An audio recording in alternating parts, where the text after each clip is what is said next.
Hello, my name is Shayna Morris, and today I'll be presenting my fact sheet over Guinea baboons. So the common name is Guinea baboons, also known as the red or western baboon.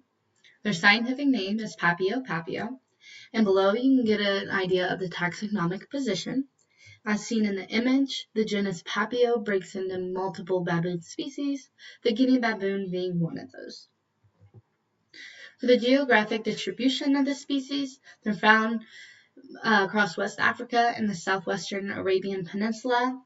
Their habitats include forested and grassland areas, which is unlike other baboon species who prefer the savannas and arid climates.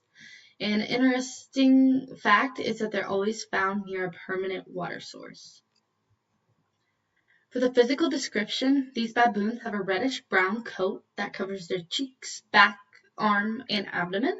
They have crimped wavy hair that is around their dark purple faces.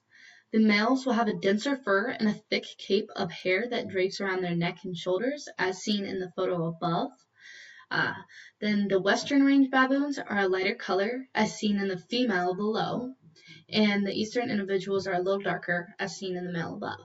They also have arched tails, bare callous rumps, and a sloped face with a protruding dog-like snout. And unfortunately, these baboons are poor climbers because their hind limbs are the same length with stubby fingers and toes. These baboons can live anywhere between 35 to 45 years and weigh between 28.6 and 57.2 pounds.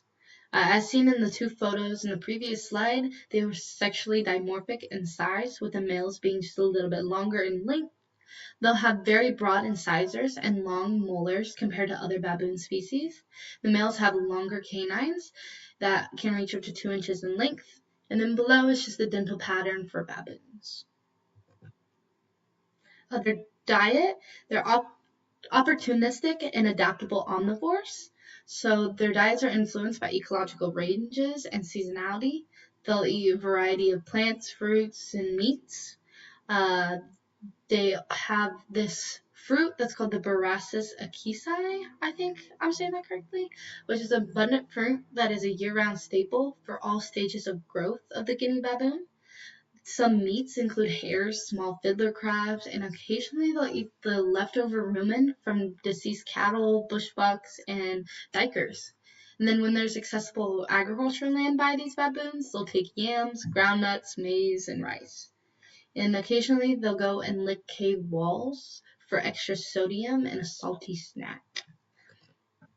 When it comes to their lifestyle, they're diurnal, they're awake during the day and sleep at night.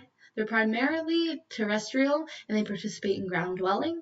They'll travel quadrupedally in small groups, which are male-led and will fuse and drift apart depending on the safety.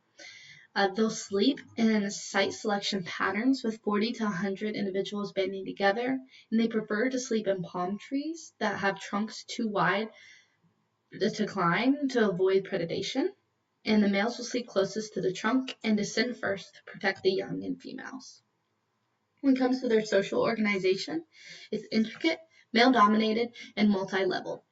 They have positive social engagement and strong male-to-male cooperation. They participate in fusion and fission. They have social organization levels, which include the one male unit, which has one male and 1 to 4 females and offspring. The party/clan, which is several one male units that form together, and a gang, which is multiple parties or clans that form a large group of 300 to 500 individuals. These groups are guided by males through non-aggressive behaviors like prancing and corralling. Females have the freedom to choose social partners and visit other one male units and interact with males from different groups. They'll also use grooming as a social bond, and the frequency reflects their social preferences. When it comes to the conservation status of the species, they're near threatened from habitat loss, agricultural land use, logging and timber harvesting, and hunting. Unfortunately, their population is decreasing because they're hunted by farmers because Guinea baboons are seen as pests, and also hunted for their pelts and other body parts. But thankfully, there is conservation efforts occurring as seen below, and so this species is being protected.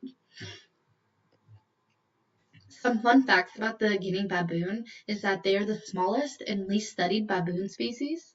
They'll filter their drinking water by digging sand wells by unfit bodies of water, and this method has actually been tested and proven to filter pathogenic germs to make drinkable water for these baboons.